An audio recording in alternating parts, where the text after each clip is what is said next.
Ladies and gentlemen, the real business of politics is not pithy lines or being good camera candy or the sometime insanity, which is otherwise known as question time. The real business of politics is managing portfolios. There are few, I believe, apart from defence, that come endowed with the same sense of noblesse oblige as agriculture and water resources.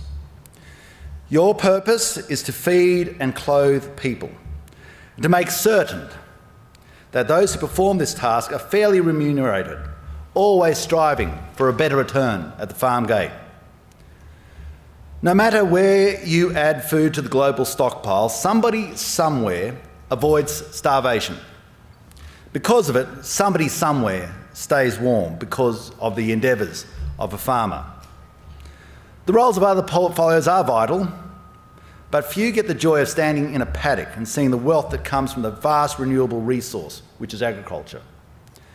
Many other portfolios have an incredibly good reason to take money off the table, but agriculture puts money onto the national economic table. This task is paramount for our economic well-being, and will become more so by reason of the changed economic circumstances of our region. On a global footing, we have a huge food and fibre task as the population grows to over 9 billion people by 2050. Our national goal should not be to provide the bulk, but to provide the quality. Ladies and gentlemen, on that note, I welcome each of you to the 2017 ABARES conference. My fourth as Agricultural Minister, today as Acting Prime Minister. I also note my old colleague, Senator Hon Boswell. Why are you here? We gather at a time when Australia feeds about 60 million people. But if we do our part in the globe, we have to feed vastly more. As Southeast Asia, as one section of this global task becomes a more affluent society, they want that wealth represented in the clothes they wear, the watch on their wrist, the car they drive, and the food that they place on the table. We take for granted our quality, but other nations, by their own experience, are rightly sensitive about what goes into their mouths and where it comes from. What we sometimes term as exotic in foreign food, truth be known, in that community they probably know as poor people's food. If we have a choice between cow's udder and eye fillets, you might go with the exotic, but believe you me, eye fillet tastes better, and I've tried both. Unsurprisingly, once people start eating eye fillet, they're highly unlikely to want to go back to cow's udders. Wealth makes this experience of a desire for higher quality food ubiquitous across all sections of the globe. That means that we have to have the resources to produce that quality food. Agriculture and water resources for me have always been a passion built on a seedbed of growing up on the land and still owning land and still being a farmer, where your labours become the food and cloth of an ever-demanding global population. If you reflect on those who attain wealth today and how they do it, you must admit there is something noble about the person who gains their wealth by feeding and clothing people, as opposed to exploiting people or preying on their weaknesses or massaging their conceits. And this has been a sentiment that's been constant through the ages, right back to Roman times, where people talked about the nobility of people on the land. Last week, there was also the economic nobility of Australia's agricultural sector was on full display as economically credible when the Australian National Accounts figures were released. They showed that the industries of regional Australia continue to drive the nation's economic growth. Ladies and gentlemen, the trend growth to December 2016 was 23.7%. This is 4 to 5 times the economic growth of most other sectors in that analysis. Its contribution to the quarter of 1.1, the contribution to the 1.1% GDP growth of the quarter was 0.2%. No other sector contributed more than agricultural, forestry and fishing. This is an important economic reminder to those who seek to disparage and ridicule our agricultural and resource sectors. An important reminder to those who mock and snobbishly dismiss the concepts of farmers' property rights, the need to build new dams, or the vision of decentralisation. We in agriculture and water resources are delivering a vision for this nation. This afternoon, I will see dams being built in Tasmania. Ladies and gentlemen, we will create centres of excellence, such as Riddick in Wagga and Charles Sturt University, which is now adding on to that and using it as a symbiotic mechanism of growth for that university. The GRDC, Grange Research Development Corporation, will have its operations also extended to, so it works in Dubbo and Toowoomba, in Northam. The FRDC in Adelaide. We will set up a rural investment corporation. We have delivered in excess of a $4 billion agricultural white paper. We are part of the greatest turnaround in agricultural commodity prices in the history of our nation. At today's conference, it doesn't matter whether you're running the federal government, a national industry body, a representative body, a broadacre farm, you are all part of this incredible outcome. It's important to stop to celebrate, to promote, to learn from success, to look at the challenges that we have already risen to, and to those that demand more attention, and to look at the challenges that lie on the road ahead of us. This year, for the first time, ABARES is forecasting that the gross value of farm production will go over $60 billion, coming in at $63.8 billion in 2016-2017. It'll ease slightly in the next year to $61.3 billion.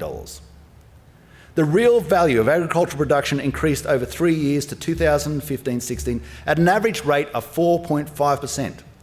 This is markedly better than what you'd get in a term deposit. And on top of that, you would have the capital growth in your landed asset to also add to your overall net return. Smart wealth is moving into the agricultural sector because they recognise this. Total winter crop production is estimated to have increased by 49% in 2016-17 to a record 58.9 million tonnes. With summer planting almost complete, the total area planted is estimated to have increased by 15% in 2016-17 to around 1.4 million hectares, with total summer crop production forecast to rise by 12% to 4.2 million tonnes. Under this government, the total value of Australian farm exports has now increased by over $10 billion from $38.2 billion in 2012-13 to a forecast $48.7 billion in 2017-18. This is an incredible 27% growth over just 5 years. These are numbers, but my vision is the Australian mum and dad at the kitchen table, that they can avail themselves of the wealth that properly remunerates the efforts and privations that they go through in running a farming enterprise. My philosophy in politics accepts, but is not enthralled by, the corporate farm. My passion is for the person, that stoic person, who by the sweat of their brow creates wealth from soil and holds in their heart a love of our nation so dear that every town has a war memorial reflecting their forebears who either served or died for it. So it's only proper that the real net farm cash income is estimated to have been that was estimated to be $2.57 billion in 2015-16. This is well above the 20-year average to 2014-15, which was $15.6 billion. So from $15.6 billion to $25.7 billion. Broadacre farm cash incomes are estimated to be the highest for 20 years, averaging at $216,000 a farm. Under this government, we've had some remarkable price turnarounds and volume increases. Here are some of a list that I could go on for pages if I wished to bore you to death. As at last month, there's been around about a 100% increase in the price for Australian feeder steers at $3.20 for live exports into Indonesia. We have the highest wool prices since 1988. Last week closing at $1,449 a kilogram, with wool exports valued at $3.3 billion in 2015-16. We have over a 40% increase in lamb prices, over $6 a kilogram dress weight, and a 100% increase in mutton prices at $4.22 a kilogram dress weight. Sheep meat exports are worth over $2.2 billion in 2015-16, and live sheep exports worth another $226 million. There was a 191% increase in the price of goats to over $6 a kilogram, and with goat meat exports worth $226 million in 2015-16, up 55% from 2012-13. Chickpeas in 2015-16 averaged $650 a tonne, over a 75% increase from the average price in 2012-13. A remarkable growth in chickpea exports to almost $1 billion in 2015-16.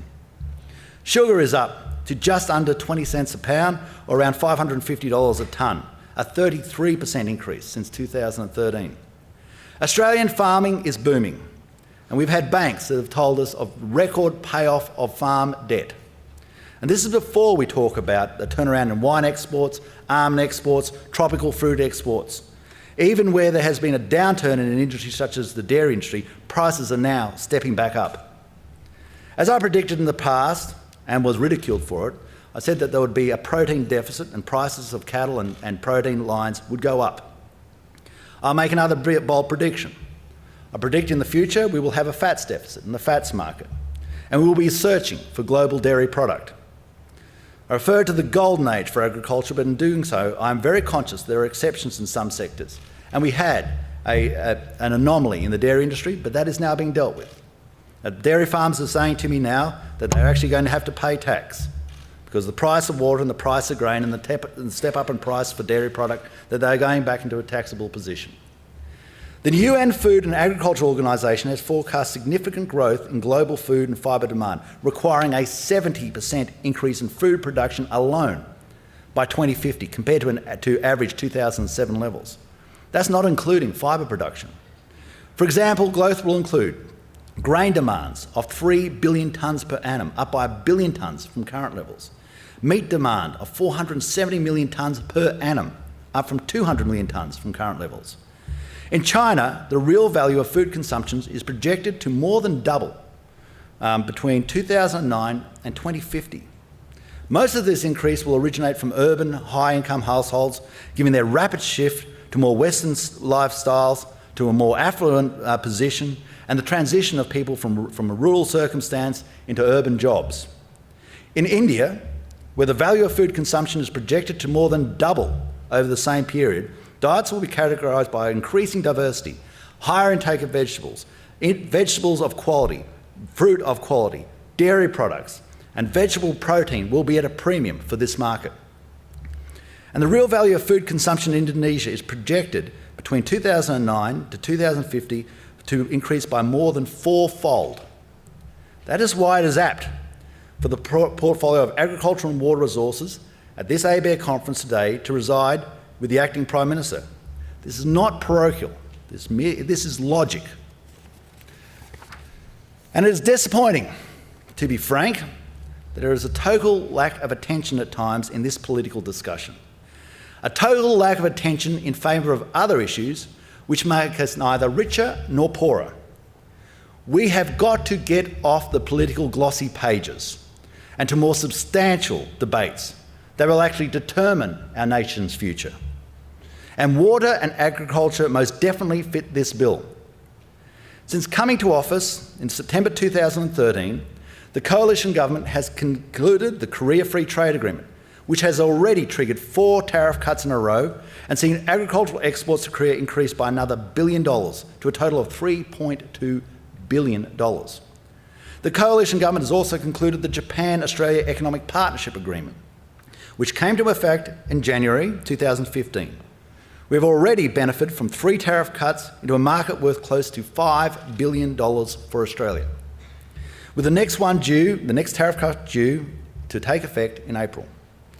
And we concluded the China-Australia Free Trade Agreement, which took effect in December 2015, allowing 2 tariff cuts in quick succession and a third at the beginning of this year. China has become Australia's top market for our agricultural, food, fisheries and forestry exports, up 38% from $7.3 billion in 2011 and 12 to $10.1 billion in 2015-16. Tariff cuts are one half of the story. The other is the ongoing management, that resides, and I acknowledge the Secretary of the Department of Agriculture here today, with my department, Department of Agriculture and Water Resources, continuing to make sure that we get the flow through so that we can get those returns back through the farm gate, back through to the mum and dads, so that when the requests are made for access to product, we go and work hard for that. The recent gains include new market access to China with a 2015 protocol agreed for live slaughter cattle exports and protocols for Australian nectarines. New market access to Japan with an import protocol for table grapes signed in 2014, which helped increase exports over a 12-month period by, wait for it, 244%. And new import protocols for Australian melons, pumpkins and related produce signed last year. New market access to Korea for blood oranges and a revised protocol signed last year and market access for table eggs. What this shows you, ladies and gentlemen, is that when you break it down to the minutiae, when you go to the sections, we have a Department of Agriculture and Water Resources that is working so hard to make sure that every sector, not just the big ones such as beef and wool and grain, but right down to eggs, that things are moving. Product is moving and people are getting paid more money. The Coalition Government has allowed farmers to fully deduct the cost of water facilities, of fencing assets that are purchased, and deduct the cost of fodder storage over 3 years. When you go through places such as northern New South Wales now, you can't help but see the new sheds that are going up. This investment is flowing back into towns. It's flowing back so that wealth is being disseminated amongst local communities. We have improved the farm management deposits by increasing the deposit limit from $400,000 to $800,000 to deliver greater flexibility to manage income fluctuations. A suggestion that came to me at the Nindy Gully Hotel when I was discussing this with grain farmers. We've allowed these farm management deposits to offset other facilities that you take from the bank. And now I call on banks, who are obviously from time being seen quite a bit in the media, to honour this commitment of offsets, to honour this commitment as a litmus test to their goodwill and their community obligation. I know that one of the greatest things you can have in a farm is your equity, and any form that you can use to get greater control of that equity by basically a tax deductibility for paying off your loan is a good thing for the long-term viability of that farm. The Coalition re-established an early access in drought provisions, allowing affected farmers to withdraw their farm management deposits within 12 months of deposit without losing their taxation benefit. Our plan for agriculture has included a $4 billion agricultural competitiveness white paper, one of the most substantive pieces of agricultural policy that has happened in our living memory. 22 of the 31 ag white paper measures are now fully implemented. The remainder are well underway. The white paper on developing Northern Australia also presents a vision and a practical plan to unlock the great opportunities in the north. Opportunities in the past that I believe through political correctness were derided and minimalised. Now we must be brave enough to go forth and develop them. The Northern Australia White Paper will deliver $700 million for priority road projects in Northern Australia, including $100 million to improve North cattle supply chains. We're seeing this roll out in such things as the Peninsula Development Road, which when I started had 600 kilometres of dirt. Now it's down to 200 kilometres of dirt. We've put money on the table to seal the third road across our nation. In closest settlement over around about 230 years, we've sealed 2 roads across our nation, one across the Nullarbor, one through Camberwell. At the last election, we put $100 million on the table to start sealing the third one, to go from Winton down to Laverton. That's a vision that should be incorporated in all sides of the political fence and driven forward with. Country of origin labelling is a standout example also of white paper delivery. It's now been through both houses. The new labels are easy to identify, meaningful, clear. Consumers will no longer have to search for country of origin information hidden in small print. And these changes will make it easier for families to see how much of their food is grown in Australia, and in turn make it easier to support Australian farmers. Likewise, people from overseas want an authentic form of intellectual property that they can clearly identify as representing Australian farms, because they trust our phytosanitary requirements and they trust the quality of our food. These reforms will also clarify the definition of made in Australia. For example, importing ingredients and simply slicing them will no longer qualify for a made in Australia claim. We're also investing heavily in our biosecurity system, including a boost of close to $200 million through the Agricultural Competitiveness White Paper. Protecting our enviable pest and disease status is an ongoing challenge. One of our great successes recently has been Panama Race 4, a disease that could have wiped out $600 million a year in banana production in northern Australia, around Tully. We are lucky at this point in time that we have dealt with that disease and it hasn't broken out. We cannot afford to deal with a major breach of our biosecurity requirements. Foot and mouth disease would be a $50 billion hit to our economy. And it would basically bring the whole of our nation, whether you're in sheep, beef, pork, transport industry, sale yards industry, you'd bring it all to a standstill. Likewise, it would cost billions if you had an outbreak of screw fly, once more, an outbreak of Panama Race 4, tuberculosis or brucellosis, which in a previous life my father in the New South Wales Department of Agriculture as a vet was responsible for the eradication of. We also need to take decisive action when our biosecurity is at stake. A key example of this decisive action was the suspension of the importation of uncooked prawns from countries affected by white spot disease. This was put in place in January.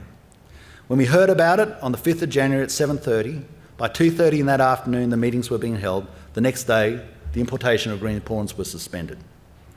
The Biosecurity Act of 2015, which this government delivered on, enabled the suspension to be put in place and also contains heavy penalties of up to $360,000 or 10 years in prison for those who seek to cheat the system.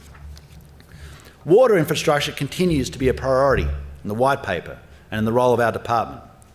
Through the $500 million National Water Infrastructure Development Fund, we have committed $60 million for 39 feasibility studies across Australia to fast-track identification and planning needed to bring new water infrastructure on stream. Additionally, we have made $440 million available, including $170 million for projects in Northern Australia to co-fund the construction of shovel-ready water infrastructure projects by the 1st of July 2017. We've made a $2 billion concessional loan facility available to assist in this process. We have already committed $247 million to co-fund the construction of new water infrastructure projects, including Rookwood Weir in Queensland, which has a standalone commitment of $130 million. Then there's Dungowan Dam in New South Wales with a $75 million commitment. McAllister Irrigation District modernisation, the South West Loddon Pipeline in Victoria with a $20 million in each. In North Queensland, we've also made the $5 million commitment for the feasibility study of the Nolinga Dam, which is currently underway. And that's one of many feasibility studies that we have financed. These are going to be backed by other capital grants and by concessional loans. The response from some states, from all sides of the political equation, has been promising, while in others, such as Queensland, a barrier wall made up of excuses, dithering, red tape, and a sop of extreme environmentalism stands in the way of vital water projects. This afternoon, I will visit a state that wants to get ahead, Tasmania. We will stand beside the earthworks. We will stand beside the machinery that is actually building these dams. This is not a discussion piece, it is actually happening. Chaffey Dam extension has been completed on time, on budget, and is full. We have delivered the first register of foreign ownership of Australian agricultural land to ensure transparency in the industry. We have also reduced the threshold for Foreign Investment Review Board scrutiny of private sector foreign purchases of agricultural land from $252 million to a cumulative total of $15 million and $55 million at a category for agribusiness. And overseas investors, ladies and gentlemen, are still lined up down the street wishing to invest in our land. We have passed legislation to create a similar register on foreign ownership of water access entitlements. Australian super funds have to get more with the program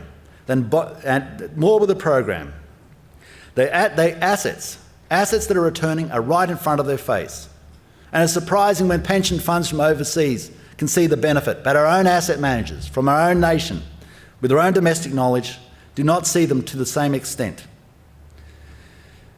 This government is committed to the decentralisation or relocation to regional centres of some or sections of government agencies relating to agriculture especially. As noted, we have already seen GRDC expand its footprints in northern and western Australia, in Dubbo and western New South Wales, in Toowoomba and southeast Queensland. We have moved Riddick to Wagga, and this will save our nation $1.2 million a year, in excess of $200,000 a year in rental expenses alone. We've moved the Fisheries Research Development Corporation will be moving to Adelaide The APVMA will be moving to Armidale. We believe in the socialisation of skill sets. We believe in creating centres of excellence. We believe that people of commensurate abilities and a commensurate form of understanding that if they work together in close proximity, there's a betterment to all. We have resolved the backpacker tax issue.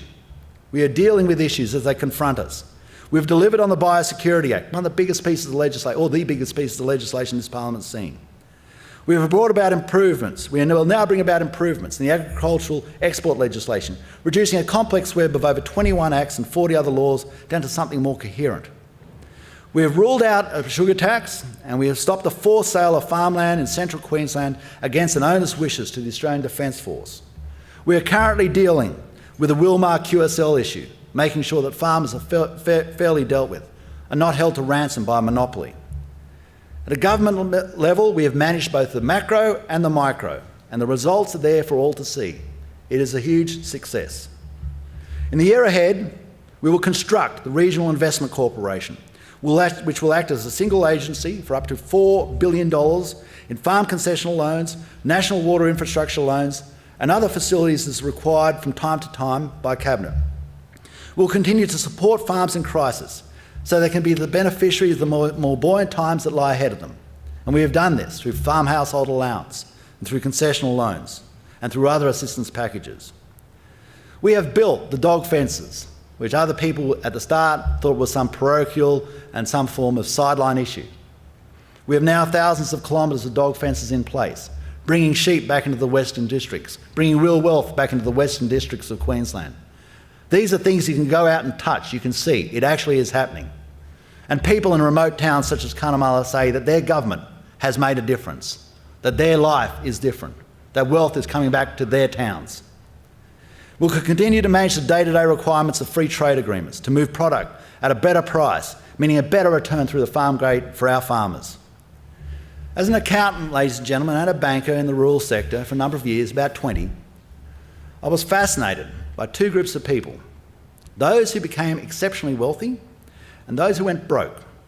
The ones in the middle paid the way, but you never learned a hell of a lot from them. The latter group, those who went broke, had a range of factors. And these included concentration on peripheral issues, not essential for their business plan, such as the purchase, and I'll give you one example, of polo cross ponies and trucks to cart polo cross ponies around. They also had a fascination with the personal accoutrements of a lifestyle that in no way could be supported by the basic economic fabric of their business. They were ill-disciplined in the way they attended to the day-to-day running of their business. They had a litany of excuses and hard luck stories as to why they were in the position they were in. The former category, those who got ahead, and in some instances became exceptionally wealthy, had a ruthless, almost zealot-like approach. They started early in the morning and they finished late at night. Even their financial records, when they turned up at the office, were bound up in a bow. They were all reconciled and precise. They had short, medium and long-term visions of what they wanted their business to look like. They mightn't have been articulated on paper, but they were as clear as crystal when you had a discussion with them. They were logical and unemotional in how they assessed where their business would go. They purchased on facts and were forensic in their research, and they worked very, very hard. Today, this conference is a symposium for that latter group. Our nation would also borrow the ideas and attitudes from this latter group, not just in agriculture, but across the whole running of our nation. Our nation should also be wise enough to understand that this pillar of the economy, agriculture, must be politically supported at the highest levels.